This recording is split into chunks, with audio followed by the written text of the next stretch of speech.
Hey guys, welcome to Brethren of the Coast, our what was set up to be a bi-weekly show, but it's kind of changed here and there because of some scheduling conflicts. I had a great show last week with Damnation and Shane.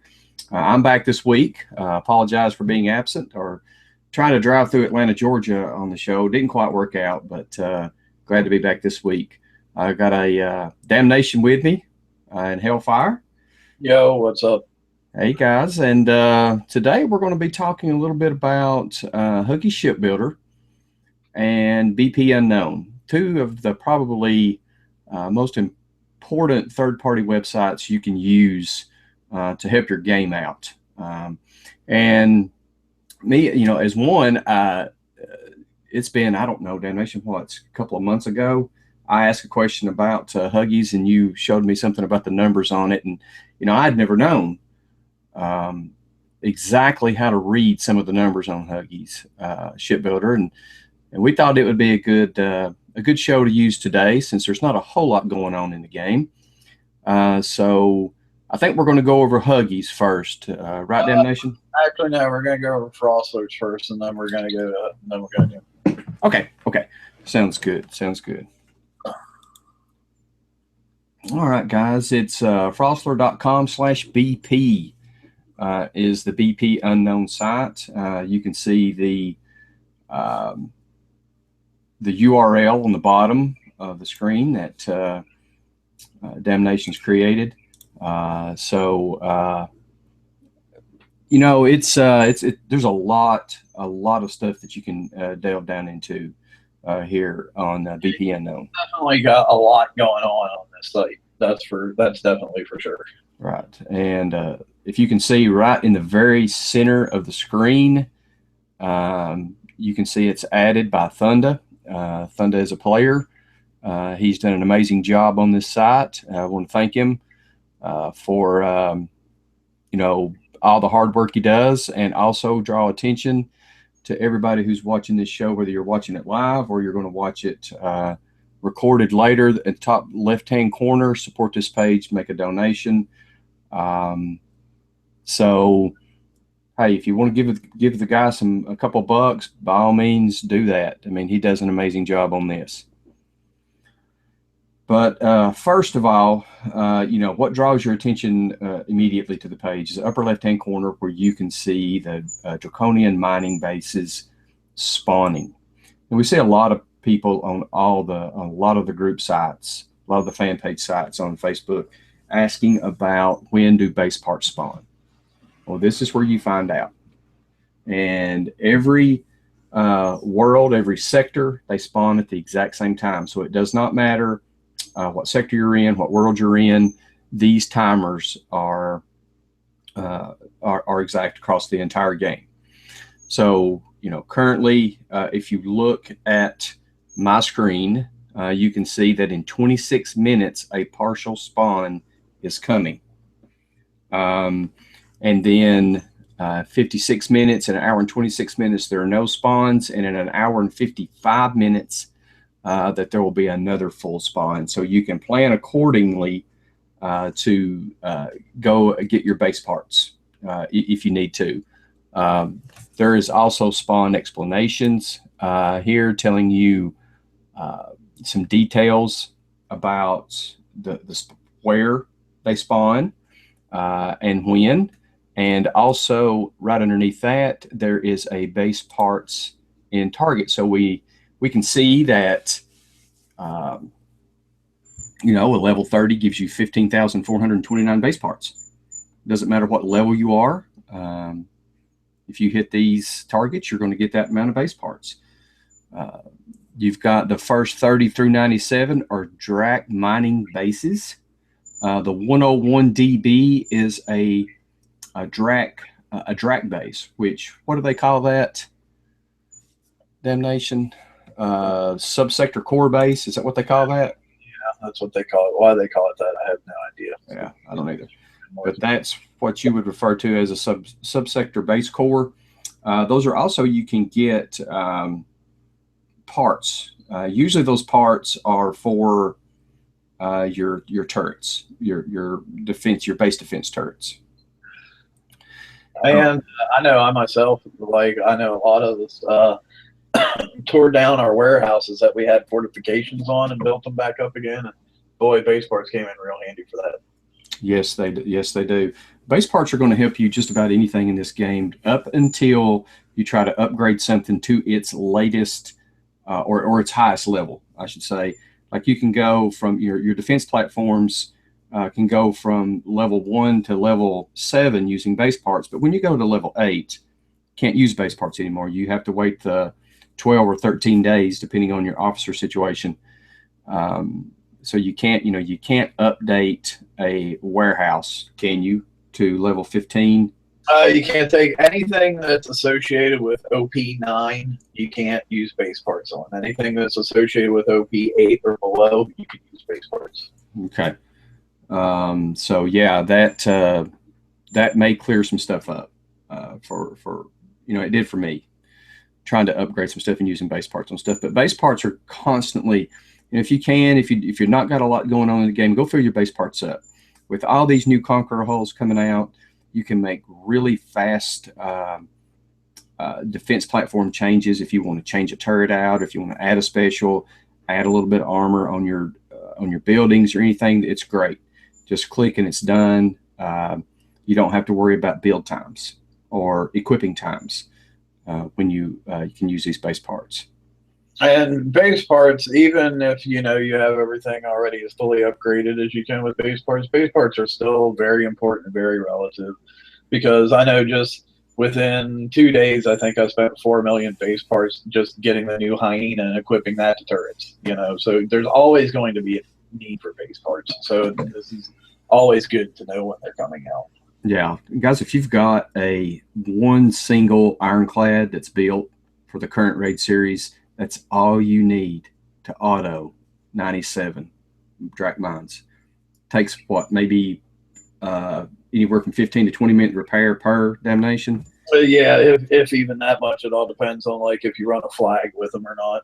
Yeah, so you can easily get 120,000 base parts per 97 for very little damage. Less than 1 coin or less than 30 minutes, and you can keep your base parts full. All right, guys, underneath that, the Legion Assault Forces, these are part of the game in the Foundry where you can get some of the skirmish. Is that correct? The skirmish frags? I believe so, yes. I believe it's the skirmish frags. Yeah, yeah, these are the spawn rates for the skirmish frags, and those usually spawn near the relays. There is a timer here for that, and those usually spawn pretty frequently. So you can usually always find a Legion Assault Force near a relay if you need to work on those Foundry frags. Underneath that, the Alliance points weekly quota, we're told it resets in 19 hours. Daily deals is going to reset in 10 hours. And then you've got some time zone in the bottom left-hand corner. Of course, the top being Kixeye time zone. It's 1 p.m., 1:09 p.m. in Kixeye time. I find the time zone thing handy just as nothing else. In our alliance, we got guys from all over the world. So sometimes if I want to send somebody a message, I'm like, I don't want to be sending them a message at 4 o'clock in the frickin' morning. So I'll just look real quick and see what time it is where they're at. Yeah, that's true. That's true. Nothing's worse than waking Toxic up at 2 o'clock in the morning with a message. Yeah, he doesn't appreciate it. No, be mean, dude. I don't think Toxic's ever been mean in his life. I don't think he has he? No, but okay, guys, in the center, BP Unknown, it tells us that our weekly Forsaken mission is going to start in 2 days, 19 hours. These are usually some of the special things that are happening within the game. The current Forsaken mission is the second one. It's in green. It ends in, of course, 2 days and 7 hours. And we have a Clash of the Titans time-limited campaign going on now that ends in 1 day and 22 hours. So, if you need to check on what's upcoming, like with the raid that's coming up on March the 16th, Utopia, I believe is what it's going to be called. It will be here, letting you know down to the second when it's going to start, and other things. If there's other time limited campaigns, TLCs, Thunder's always got them listed here. So now, guys, the right side is a side that is probably one of the neatest parts of this website if you've never really truly explored it. Yeah, I'll be honest. It's probably the neatest part, and probably at the same point in time, the most overlooked part as well. Yeah, I agree 100%. At the very top, if I know we've got Price is a streamer. Price is Wrong. He is a streamer on Twitch. G Daddy, he's a streamer on Twitch. And guys, if you want to know if one of those guys are streaming something on Twitch, come right here and their names will automatically be added. If they're on and they're streaming, their names are going to be right there. And all you have to do is click on their name. It'll take you straight to Twitch and straight to their stream. And be honest with you guys, if you've never watched a live streamer, both of those guys, they're really good at it and they explain what they're doing. It's a good way to learn parts of the game, to watch others play. And I think Damnation and I both would agree that a lot of times you can learn stuff by watching other people make mistakes other than getting it right. Yeah, I was going to say, I've learned a lot of what not to do by watching people a lot of times. Yeah. I mean, as long as you're learning something either way, though, it's definitely a good thing. Yeah. And these guys, do this just to help the community. So their names are going to be there. And Shane says he also streams. Oh, okay. Shane streams also. Okay, cool. Good. It's a great way to learn. Right underneath that is base damage calculator.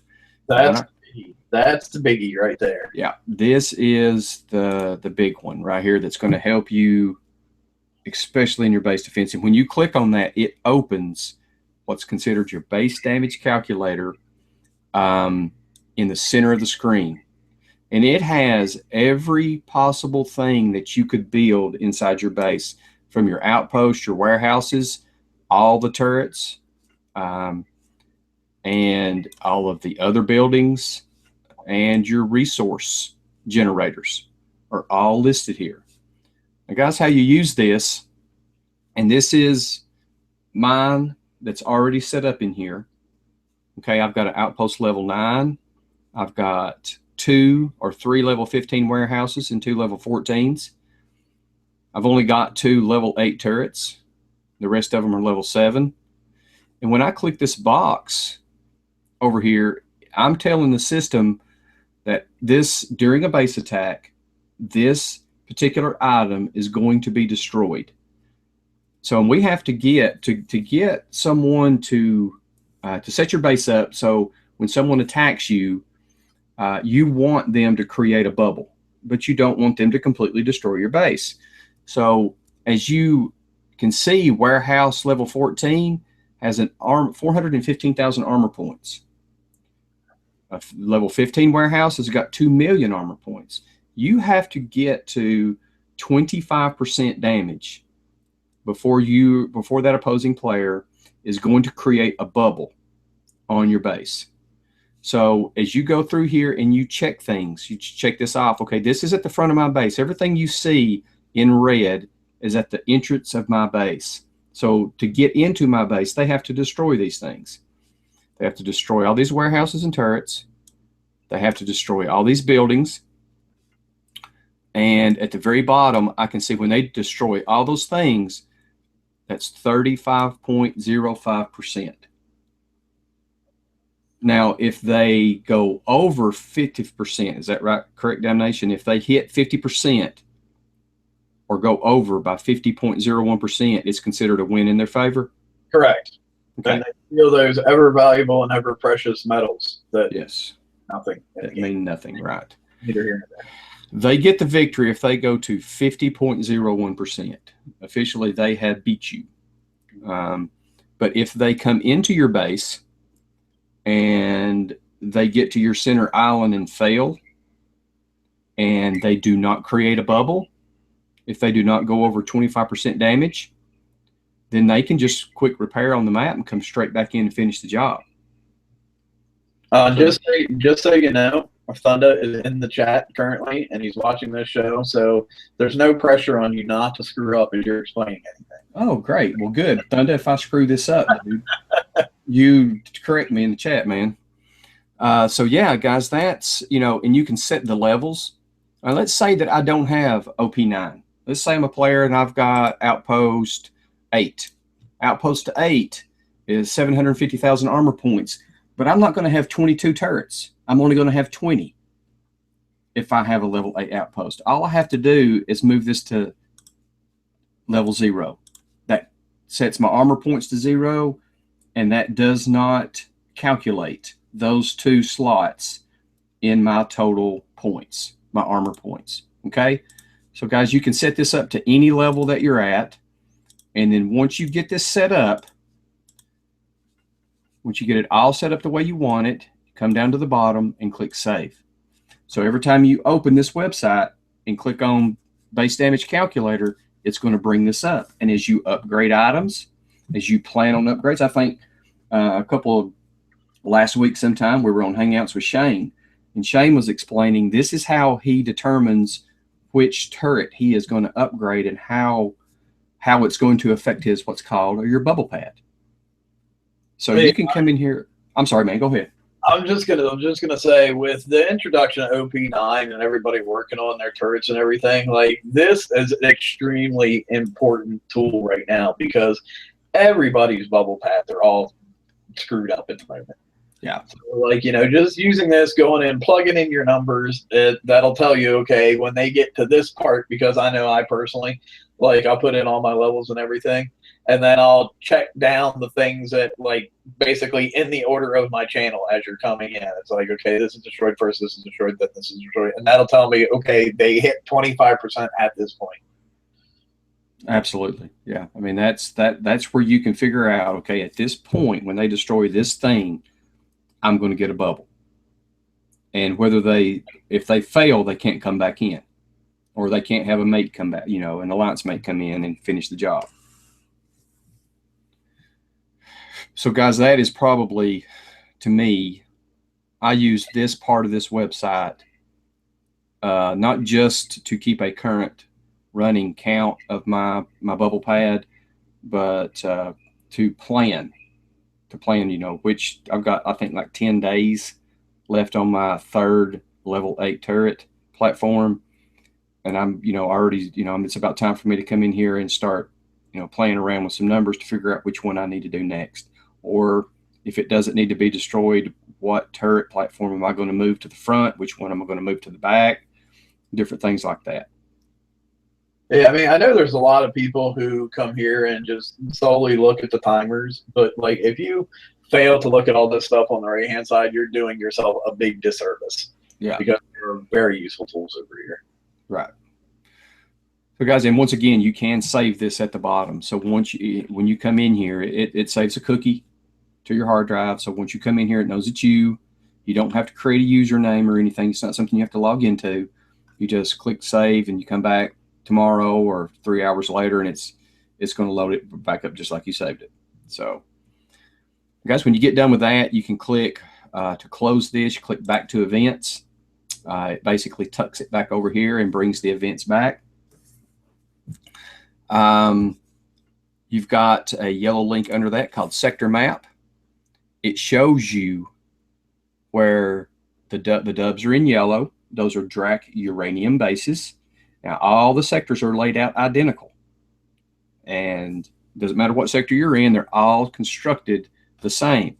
So if I come into Relay Tower, the center, I know if I want to find a dub, I know I can go here, here, here in a sector.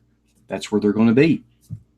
If I want to find just a regular base, Drac base, they're the ones in the green. That's how I find them. That's where I need to travel to find these things. Okay. We can click back to events. We can close that. If you want to know sector and calculator. Let's just use the example that Thunder has in here. I'm going to copy and paste this and calculate sector. If I don't know exactly what sector something is in, I click that. I can find out that that's these coordinates. These game coordinates are in sector 52. Okay. All right. If I want to look for relay towers, Drac base in sector 52, I type in sector 52 right there. Click that. It shows me the coordinates, the exact coordinates, and this is really easy to use. If you're wanting to go to sector 52 North Tower, all I have to do is copy this, go into the game, click in chat, whether it's my alliance chat or sector chat, paste it, and then I as a player can click on my own post, and it will take me right there. That's a quick and easy way to find all these things under here. And he's even got copy buttons beside the dubs coordinates. It doesn't matter what sector you're in. Say you're in sector 109. There are the coordinates for the dub in one of the dubs in 109. And here are the coordinates for all the Drac bases in sector 109 right here. Here are the coordinates for the Nexus. The Nexus are what everybody's linking their Hyperions, their mega hulls up to. There's the coordinates for all of them.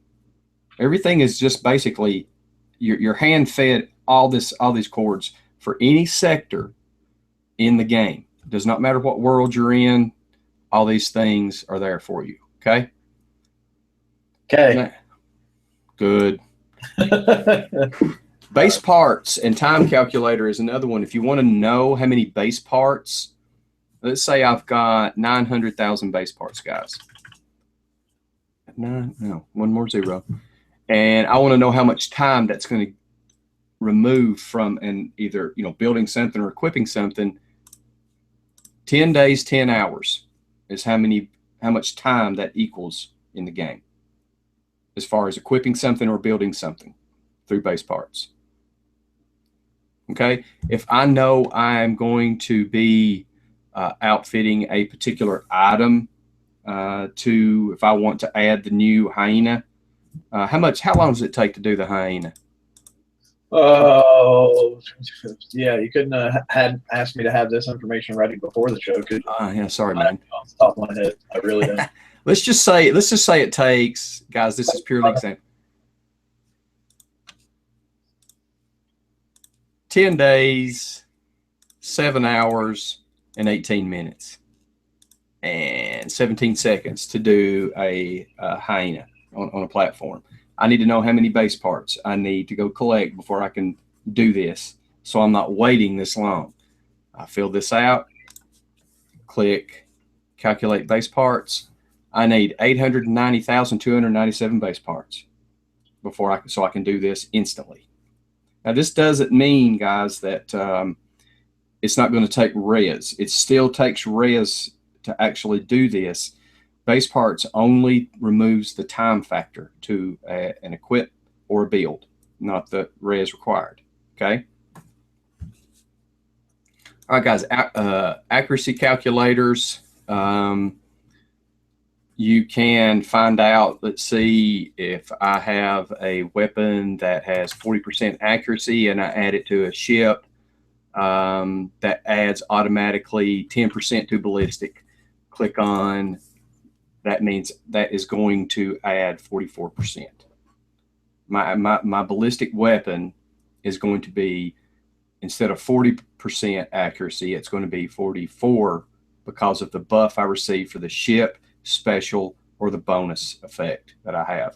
And you can say I've got 10% on the boat. I get another, let's say 15% on the special. I want to know how accurate my weapon's going to be. I add it to the second line. Click it. Now I see that I go to 50% accuracy on that weapon. All this math is already done for you. You don't have to sit here and figure this out. Okay. Evade calculators. I'm adding, say I'm adding E-plates to the new Liberator hull. Liberator Hull has 32, I believe, evade.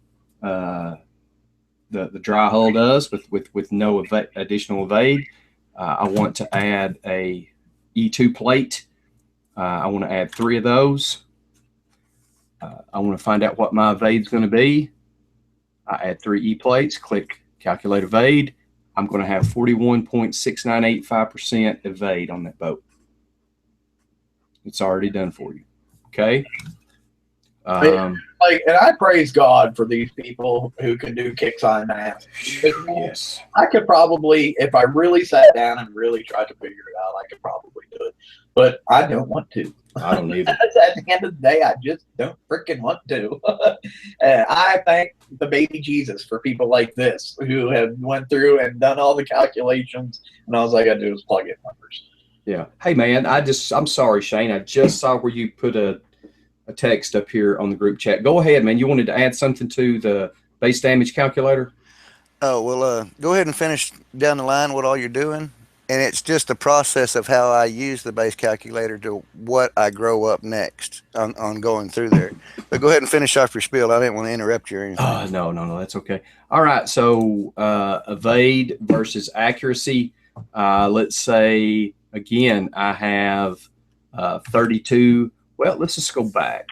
Let's say I have with my Liberator and my hull, I put E plates on it. Let's say I get 48, percent accurate evade on that boat, and I know that this player is going to have executioners in their base. Just saying. Do what? That's a pretty bad evade number. Just saying. Yeah, it is. And let's say they get 100% accuracy. Hit chance is 52%. That's the way I understand that to work.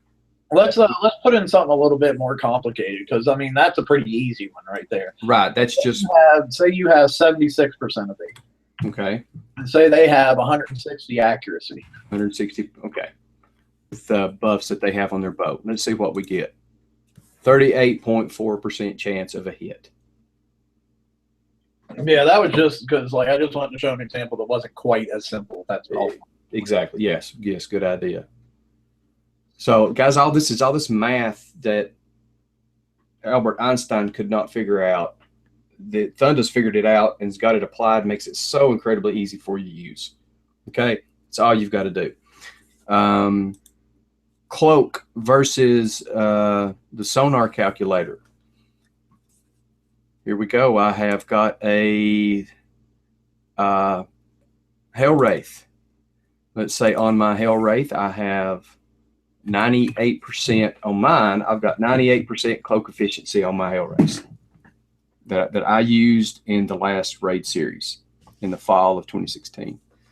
I need to know if I can find out what those drones have based on sonar, because if you drove any of those targets, or if you drive some of the new Reaver targets to get uranium right now, if you're driving subs and you allow those drones to get really close to you, they'll still fire at you. So we need to find out, say that they have a sonar range of 20. I need to know at what range those drones can detect my Hell Race. I've got 98% cloak efficiency. They got a sonar range of 20. That means within a distance unit of 1, they can see me and fire upon me. So I can't drive under them and expect not to get shot at. Okay. All right. Range viewer.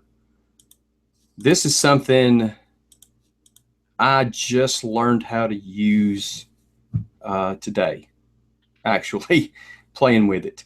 It says what I want to do. Let's say that I have a player base I like. I go in and I hit a base. And let's say, hey, I like that base layout. I like what's going on here. I'm going to take a screenshot of that, and I want to see kind of their ranges and how they've got this laid out. I would add the player name, and I would click on add. Now, when I add a player name and click on add, it moves that what I typed right here. And when I click on that user, it opens a new tab and allows me to upload the screenshot I took. So I come and upload the screenshot. I click open. And what it's going to do, it takes that screenshot, it uploads it to BP Unknown, and then allows you to add certain things to the screenshot. So you can set ranges. So, okay, here is a Vanquisher at the opening of this channel. I'm going to come right up here at the top left-hand side. I'm going to choose under ships, I'm going to choose Vanquisher or Retribution. They have a range of 103.4 with the typical weapon that was made to go on that boat. When I choose that, I get a crosshair. I click on the center of that boat and it adds the range to show me where that thing is going to fire on me at. And I can name that whatever I want to name it. I can change the color to any color I want to change it to. Click add range. There it is. I have got, you're not limited. Here is a Cataclysm turret right here. I come up here, I choose turrets, I choose Cataclysm mortar. I get the crosshair again. I click on the center of that Cataclysm. I wait for it to update. And there's the range of a Cataclysm. Minimum range of 150, max of 275. I would just like to say, Drew, that you did a very good job with your homework, because this was actually one part of BP Unknown that I hadn't had a whole lot of time to explore yet. And when we were talking about, doing this site over the past week, I was like, okay, Drew, you need to go look and figure out exactly what this second part here does, because I haven't had time to look at this one myself. And then you did a great job of looking at it, figuring out, and this is a very useful tool for if you got people that you hit on a regular basis, or that one base that you're just having problems cracking, and you're trying to figure out exactly where you're dying and what's killing you. This is a great tool for that. It is. It's wonderful. If you look right here, that, I don't know if you guys can see that, but where I'm at, that is the new Hyena mortar, Hyena turret. We come up here, we look, here it is. He's already got it in there. You click on it, click the center, and there it is, guys. All of it's done for you. All this stuff is already done for you. So, I mean, this is absolutely incredible way to do this. Does that got where you could add the missile range to it? The missile range says it's 131. Okay. Just a quick note. Oh, wait a minute. I have clicked Glacial. I've clicked Wendigo. Hang on. Just a quick note. Thunda is also saying when you take your screenshot, it has to be in BP zoomed out mode, and then it has to be in original zoom in the browser. Okay. Okay. All right. Good deal. So, guys, play with this. It's to be in BP zoomed out mode. All right. Yeah, you can't be zoomed in on the base. You need to be zoomed out. And if you look also, let's add another one here. Test 3, add, when I can't spell test, I guess. All right, it says upload a screenshot. The screenshot must be taken in full screen mode and zoomed out mode. So he is telling you that. It supports JPEG, PNG, and GIF files, and the max file size is 5 meg. Okay. So to be, guys, it's really easy to do. You just take a screenshot, upload it, and then you can play with all these ranges. I'll tell you one thing I did. I put my own base in it, and I started seeing, I think that's one of the failings of the base planner for me is turret ranges. When you check the box in base planner to view turret ranges, all you get's this red blob all over the screen. You can't tell where anything's at. But you can. Yeah, it's the fact that they're all the same color makes it impossible to, it's like once you place your fifth or sixth turret, you're like, I can't see shit. Yeah, you can't see anything. So even, in this, Thunder's got it set up where you can change the colors. So you could say you do all your missile turrets in red, all your explosive or your mortar type turrets in blue, all of your anti turrets in green, maybe your concussive or your ballistic in yellow. You can change all these colors and you can see how they overlap. So, and this is an amazing tool, even for your own base, how to set your own base up. It works great. So guys, that's the range viewer. That's how that works. Down here underneath that, two more things, guys. Bubble timers. If you want to add, and let's try something here.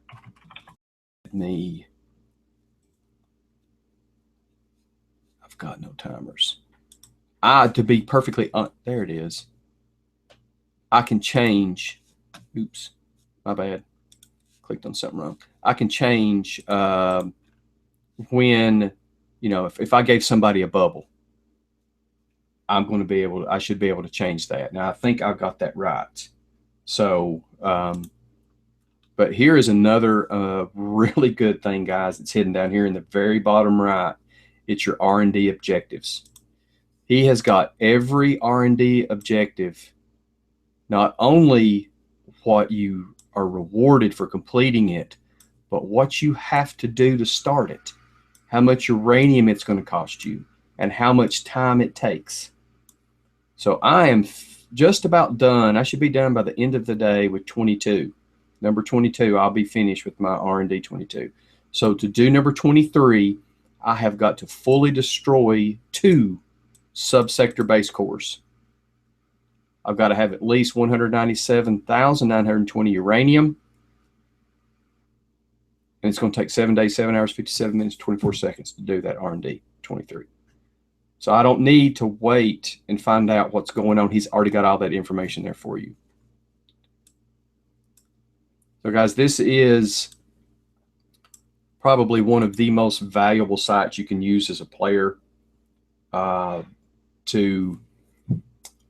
It does everything. It tells you when things are going to spawn. It tells you what's coming up next. It tells you everything. Go play in it, explore it a little bit, try it out. And again, guys, Thunder's made done a lot of work here. They're not going to hurt one bit to click on the donate button too. But that's all I have. I know Shane's got a little bit on the base damage calculator. So Shane, go ahead, bud. Okay. I line it out like what you got here, but as far as using it and everything full time, down there at the res generators, I set that one and I set it to destroyed. I've only got one res generator, but once they're set, I go ahead and close that tab. Shut it, shorten it. Okay. And then I'll do the same thing in this area right here. Figure out what all is destroyed on the outside and then close that tab. Okay. Now, what I do is my destroyed turrets are all the way at the bottom. Okay. And the destroyed warehouses, I only run 2. They're at the bottom of the warehouse section. Okay. And that's how I kind of line it up. Now, the very top turret, turret 1, that's the turret that's furthest in my base.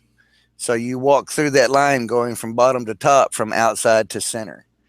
This way you know exactly what turret where you're at on the destroyed part. And then you also can see what level you're working on. I did the outpost at level 9, of course, and then did the 2 warehouses to put up front. And I run 3 warehouses inside. Then I could start doing turrets. What I did is I did a frontline turret. As soon as it was done, I just swapped out one of the warehouses and put it inside. Okay, and then from that point, it was pretty much like I got 5 turrets out front, and then the rest of them are inside with 1 in the channel. It's 1 turret out front, and then you could do 3 turrets inside. And this way, you don't never have to change your turrets and everything around every time one levels up. Okay. Pad changes and everything.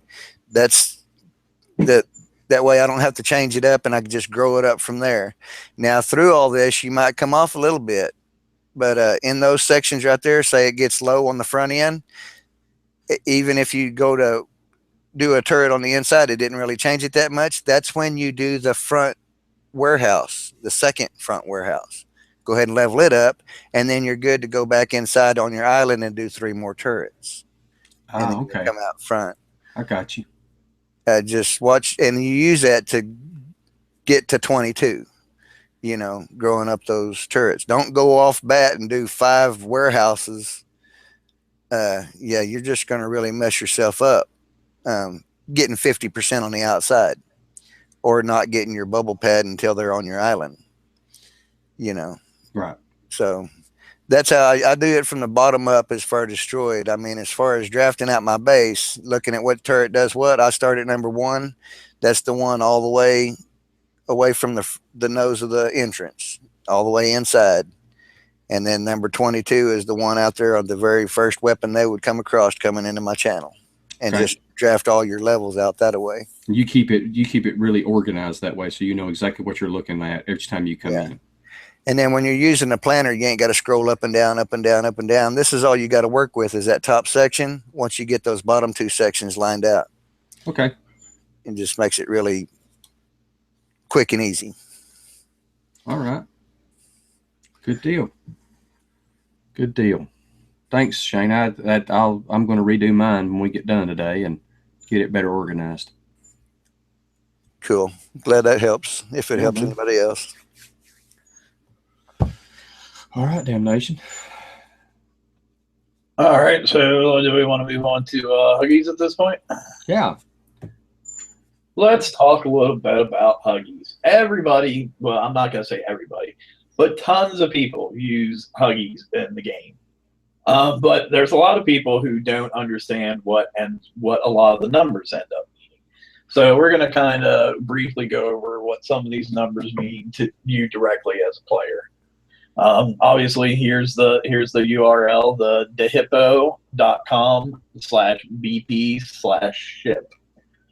And like I said, probably well over 75% of the people know where to go to get this link anyway already, but there it is just in case you don't know it. Drizzt, you got it pulled up on you right there? Yeah, I'm ready to go. All right. Well, let's start with the Tide Seeker. We're going to use the Tide Seeker to explain about the defenses a little bit. So here we have a basic Tide Seeker. As you can see, explosive 75% resistance, which that number in parentheses, the 96,000, that's basically how much health you have against explosive damage. And then underneath of that, you have concussive 85%, which means you have 160,000 points health against concussive damage. Now let's play with these numbers a little bit. Let's go into the specials and let's put ablative 3 there. Okay, now you can see you went up to 95.4% resistance. That increased your health against explosive damage to 525,193 points of damage that you can take from explosive before you die. Now let's go back into specials again, and let's put frontline countermeasures there, because I'm just basically going off like a FM tank build right here just to show the numbers. So this, of course, gives you defense against turrets. So now you look down and you start seeing your defense against all the turrets there, and you suddenly see you have 98% explosive defense, which means you can now take over 1 million points of explosive damage. So you can start to see these numbers can really start to creep up. Now let's go into the weapon slots real quick. Let's find some Gales. Let's throw a Gale 3 on there just for example. Now, your 98% stays the same, but as you can tell, adding that 1 Gale on allowed you to take over 100,000 more additional explosive damage. Now, just for funsies, so we can start seeing what some of these numbers do, let's put, say, like 3 more Gales on. So now you can see we're at 99%. And we're at 1.6 million points of explosive damage that this hull can take before it will die. But now let's do something fun. Go in the very first slot there and put a Harlock's Tide Seeker in there, because this will add the bust that this flagship gives to your fleet. Now, if you click back over on the regular one, you can suddenly see while we're still at 99%, that 99% damage value is not the same as what the other 99% was. We're at now 2.9 million points of explosive damage we can take before we die. And just again for funsies on the armor section, let's put D5X in there, for example. Go ahead and fill them out. Fill all the armor slots with D5X.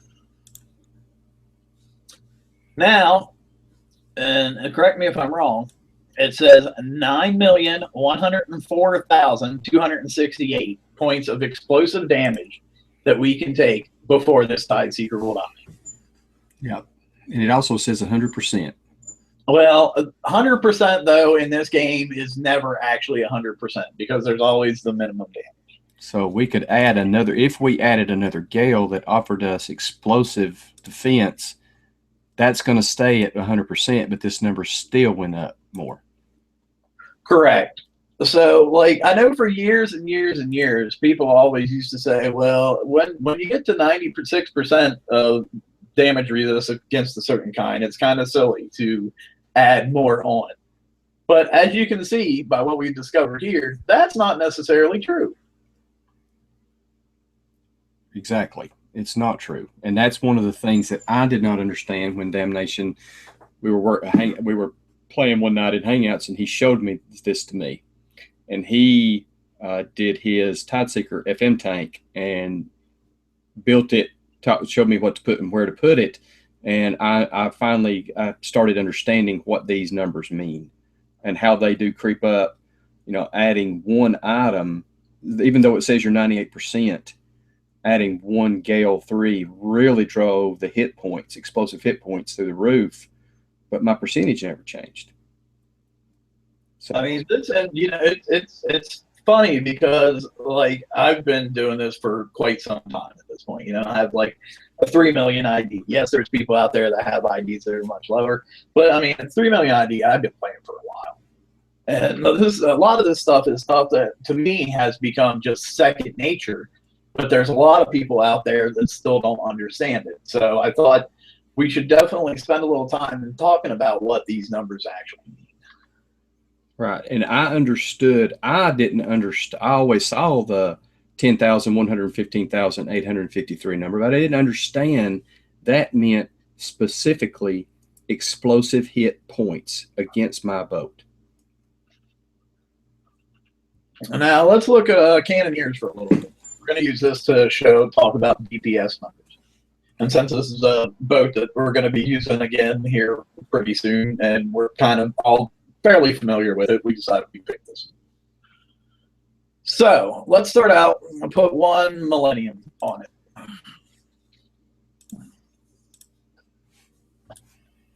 Okay, so you can see we're at 10,915 ballistic damage. Well, it's 970 regular ballistic damage, and then you have a 10,915, and that would be what, building damage, correct? Yes, that's how much damage you're doing against a building, as far as, yeah, the way I understand it. However, to me, what is more important is down there where you have DPS. That is basically how much damage you're doing per second. The top number, yes, that might be higher, but that's how much damage that it's going to take, how much damage you're going to do in the full rotation of your shot. So say, for example, your shot takes 3 seconds to go off. That top number is going to be how much damage you put off in that full 3-second rotation. Whereas this DPS number is basically how quick you're going to kill something. That's how much damage per second that you're doing. Yeah, so this this number, although it tells you what kind of damage you're doing, this is a more overall explanation of what you can expect your boat to do in a target. Correct. So now, and you can go ahead and kind of flesh it out with some more millenniums if you want, just so we can see it, the numbers going up. Yeah, there we go. So, and when it comes to damage too, a big factor is going to be rank. Like, for example, put it at 25% rank, say. Let me copy this real quick and change this to 0. So we went from 104,186 to 138,915. Because as you get more rank, obviously your reload goes up, and the faster you reload, the faster you deal damage. So let's put it up to, let's just go ahead and take it to skull. So as you can see right there, we're doing 416,745 building damage per second at this point. That's a lot. That's a lot of damage. It is a lot of damage. Now you can start adding your specials in. Like, let's, for example, we'll put, let's go with Siege Battery first. Siege Battery has that building, buff to building damage. So now you can see your numbers jumped up to 622,000. And then if we go in and put high velocity shells, for example, then we can see we've jumped up to, is that 1.5 million? 1.577 million. Yeah, 1.577 million building damage per second. That's freaking impressive. Yeah. So, like I said, to me, that DPS number is, and that second grouping of numbers there is way more important than the top grouping of numbers. Right. That's going to give you a better idea of, you know, even if you apply it to what we're fixing to get into with this last raid in the cycle, that if you're comparing it to the 100s that we hit and how often that center turret fires, you're delivering 1.577 million ballistic hit points to that turret every second. So it does matter that you do get these things ranked before this. You know, that is a big, let's compare just one that's ranked and one that, say we think 70% is enough. 1.3 million versus 1.577 million. That's a big difference in these targets. It's the difference of how much more splash are you going to take from that center turret. You may reduce that by 2 shots. That's a lot of repair. And then things like R&D level come into play then also when you're looking at like turn speed and other than crit chances and all that kind of stuff. So let's just say we have our R&D completely done. On go to retrofits if you want. Oh, you're talking about this R&D. My bad. Yeah. I went, yeah, R&D 30 instead of right where I was at. My bad. So now, but yeah, we can go up into the retrofit mode. Or yeah, because this is where all your Forsaken well, not your Forsaken R&D, but your stuff that you've done in your retrofit lab and leveling up like your missiles and your armors and your cannons and your specials. This is where you can save all this information and put them at your appropriate levels of what you have. So just for the sake of argument, just go in and everything we've equipped so far, put it at R15. Okay, we have Siege Battery is at R15. This is my settings, guys. This is I've already got this set up for my situation. So that's why some of these things are going to be at R15, some are not. I've got like concussive systems. I got it at R12, but Siege Battery, the siege targeting is at R15. My shielded systems are at R15. But something, where is the defensive system? this is something I worked on during the raid. If we add to this CL3 armor, which is got radio, active, and ballistic defense, we can see. And then now let me go back in here and turn this down to R0. Okay. So I can see, well, I've got to clear it because I did that. Let me go back and add it again. Well, it didn't add it, or I unretroed the wrong thing. I guess I didn't. It's not going to, I'd have to refresh before it would do alloy. It's the alloys. Oh, is it the alloy one that I'm? Yeah. Oh, okay. My bad. All right. There we go. Yeah, R0. Thank you, Shane. We can tell a huge difference in why retroing your items are so important. In just turret defense, ballistic hit points, and radioactive hit points. If you can remember 154 and 168, you can come in here and go back and retro this all the way up. And let me re-add it and redo this. So we went to 191. Yeah, unfortunately, your radioactive doesn't go up with that alloy, which I don't quite understand. But whatever. Right. But yeah, this kind of goes back to that whole thing when I was talking before. Like, I know for me, when a lot of this retrofitting components came out, I looked at it and I'm like, dude, I'm only getting 3%. It's not worth my time and my effort. Well, as we then have explained earlier in Huggies when we went through the defense side of stuff, that 3% actually does a whole lot more than what you think it does. Yeah, it does. But to finish out my particular build for what I use on my cannoneers, that's basically it. Siege Battery 3, CL3, High Velocity Round, Speed System 5, and Nuclear Accelerators.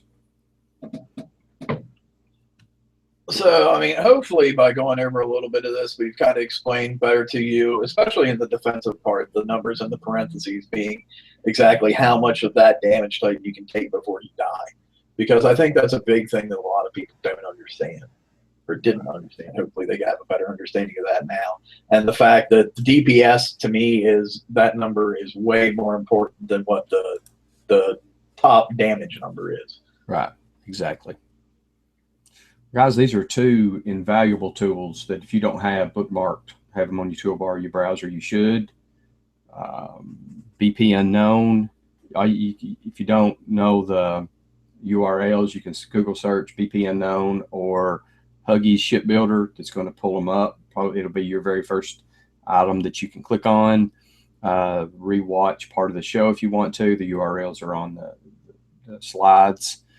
For that, but hopefully this gives you a little bit better idea of the value of these two sites and the incredible hard work that these two guys have gone into to build this. Again, just before we go, just for fun, have you gone into the Mega Builder part of this at all yet? Oh, I have not. I personally haven't had a whole lot of chance to explore this because I think it's just kind of recently it started to become active. Let's take a little look in here for a little bit, just funsies, and see what's going on. Yeah, because my mega is going to be done in 9 days. So we're exploring this live on air with you guys right now. So forgive us if we have no clue what we're talking about. Yeah.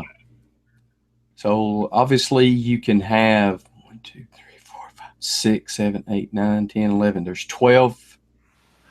One of those, the back is an engine, and the next one down there is your bridge. So those aren't weapon slots. Right. But there are 12 slots altogether. Yeah. You get 12 weapons, or 10 weapons, I believe. So, and these are all the current available weapons that you can put on the Mega, correct, Shane? Yeah, I mean, I don't have them all. The only one I've earned so far is the rocket. So I'm a newbie at this stuff myself. I don't see the exosuit there yet. unless I missed it. The what? Oh, okay. But when we click on that, we can see that we can add specials and weapons to that particular module, correct? Yes. Correct. And these are the same specials and weapons that we put on regular ships. Yep. And it looks like down there at the bottom, it has where you can level up the turrets. Oh, okay. You level up this pod, yes, and it's supposed to get stronger. I think it adds a cannon onto the cannon. This is just for the pod itself, but it does increase to the weapons and special slots as it grows up as well. Oh, okay. And I believe this part is still in like super beta, and Huggy has just started to really delve into this aspect of things. So there's probably a lot of stuff that he hasn't gone into yet. So we just kind of wanted to give you guys a little look at what he's got going on at this point so far. Ah, neat. Well, like I said, this is literally, I think, for both of us, the first time we've looked at it. So we're explaining it live on air. Then I even forget what I was saying. Never mind. Right, yeah. So if I want to add a special, now let me ask this, Shane. Does this special affect this weapon, or this special affect these weapon slots? That only affects the weapon slots. You can't affect the mega weapon at all with anything.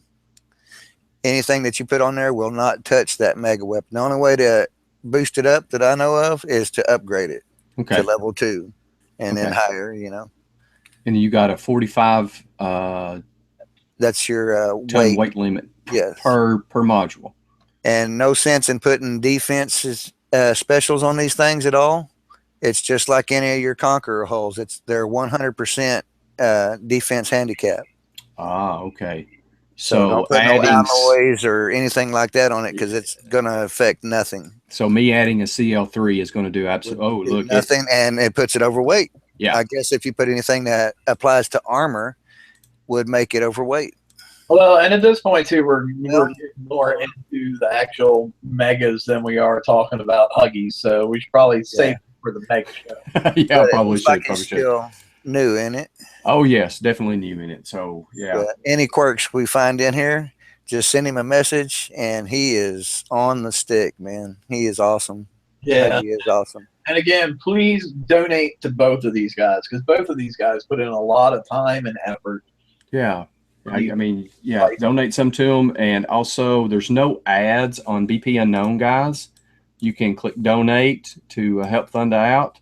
As you can see, Kelly Cars, I went and helped my daughter buy a Subaru yesterday. So that's why Kelly Cars is showing up. So I did some research on them. And when you click on these ads, you are helping Huggy out that way. So yeah, so if you generally have ad blocker enabled, please disable it when you go to Huggy's site. Yeah, disable it for that website, because he doesn't get anything for those ads if you've got ad blocker on, and it's not going to hurt. It doesn't do anything. So, well, guys, if you Shane, Damnation, you have anything else you want to discuss this afternoon, or? I just want to thank everybody for coming out, especially the guys in the side chat. It was nice to see an active side chat. You guys were able to bring up some things that we might have missed, and interaction is always good. So we definitely appreciate you guys. Absolutely. I'd like to again, one more time, thank Thunder and Huggy for their hard work. And guys, appreciate you watching. Hope to see you back on our next show. Hopefully, we'll be back on schedule again in 2 weeks between shows, and not 1 week between shows. Yes, do apologize for that. My son is graduating basic and jump school and different things, so family's got to come first. But should be back on schedule. So 2 weeks from today, we should have our 4th show, and we will. I'm sure Damnation will be posting that soon on Brethren of the Coast. And if you want to join that Facebook group, it is bp.brethrengaming.com. Also, I know I have, as Drizzt, I have Brethren of the Coast, a YouTube channel. Please subscribe to it. And Damnation has a great web YouTube channel as well. And this show will always be listed on his YouTube channel. Awesome. And this is where it goes first. This is where it goes first. Yeah. So guys, please, like, subscribe to both channels. That's where we're going to post all of our stuff. Again, thanks. And make sure to share this video with places that we can't get to, because it's very important to get the word out. Absolutely. Guys, thanks for being here. Hope you enjoyed it. Bye. Bye.